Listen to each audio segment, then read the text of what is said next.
नमस्कार मित्रांनो, तुमचे स्वागत आहे श्री स्वामी समर्थ. मित्रांनो, काही दिवस झाले गुरुपौर्णिमेचा हा पवित्र दिवस गेला. आता पुढे येणार आहे श्रावण महिना. अगदी 10-12 दिवस श्रावण महिना येण्यासाठी आहे. तर गुरुपौर्णिमा झाल्यानंतर गुरुपौर्णिमेच्या दुसऱ्या दिवसापासून किंवा तिसऱ्या दिवसापासून जेव्हा जमेल तेव्हा तुम्ही सुरू करा. 21 दिवसाची सेवा सुरू करा. गुरुपौर्णिमा तर आता झालेली आहे. मग तुम्ही दुसऱ्या दिवशी, तिसऱ्या दिवशी, चौथ्या दिवशी केव्हाही ही सेवा तुम्हाला सुरू करता येईल. आणि ही सेवा तुम्हाला 21 दिवस करायची आहे. श्रावण महिना सुरू झाला तरी ही सेवा सुरू ठेवायची, म्हणजे 21 दिवस पूर्ण होईपर्यंत ही सेवा तुम्हाला करायची आहे. मनापासून, मनोभावाने, विश्वासाने, श्रद्धेने तुम्हाला सेवा करायची आहे. ही अशी एक सोपी सेवा आहे, पण प्रभावी 21 दिवसाची सेवा आहे. ही सेवा तुम्ही केली तर स्वामी महाराज तुमच्यावर प्रसन्न होतील, तुमच्यावर कृपा करतील. लक्षात ठेवा, कोणतीही सेवा ही देवाशी व्यवहार करण्यासाठी नसते.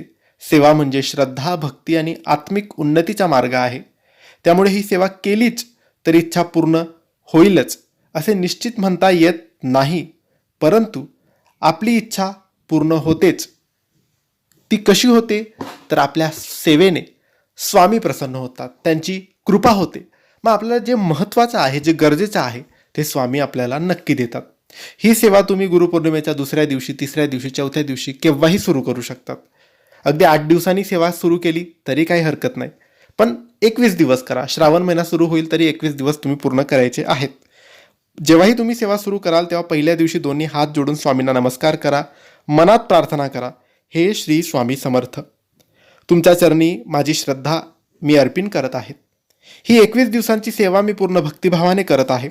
मला सद्बुद्धी, धैर्य, आरोग्य, सुख, शांती आणि तुमची अखंड कृपा लाभू द्या. त्यानंतर त्या दिवसापासून ही सेवा सुरू करायची आहे. या सेवेत सगळ्यात आधी तुम्हाला श्री स्वामी समर्थ, श्री स्वामी समर्थ या नामाचा जप 1 माळ करायचा आहे. त्यानंतर 1 वेळेस तारक मंत्र वाचायचा आहे. त्यानंतर 1 वेळेस तुम्हाला श्रीसूक्त, 1 वेळेस तुम्हाला पुरुष सूक्त वाचायचं आहे. आणि शेवटी 1 माळ जप ओम नमः शिवाय, ओम नमः शिवाय, ओम नमः शिवाय या मंत्राचा जप करायचा आहे. ही सेवा मनोभावाने, विश्वासाने, श्रद्धेने करा. रोज सकाळी करा. अगरबत्ती, दिवा लावा, स्वामींना नमस्कार करा, प्रार्थना करा आणि त्यानंतर ही सेवा तुम्हाला सुरू करायची आहे. नक्की ही सेवा करा. सर्व इच्छा, मनोकामना तुमच्या पूर्ण होतील. स्वामी तुमच्यावर प्रसन्न होतील. ही माहिती आवडली असेल तर लाईक आणि शेअर करा. काही प्रश्न असतील तर कमेंट्सद्वारे विचारा आणि आमच्या चॅनलला सबस्क्राईब करायला विसरू नका. धन्यवाद. श्री स्वामी समर्थ.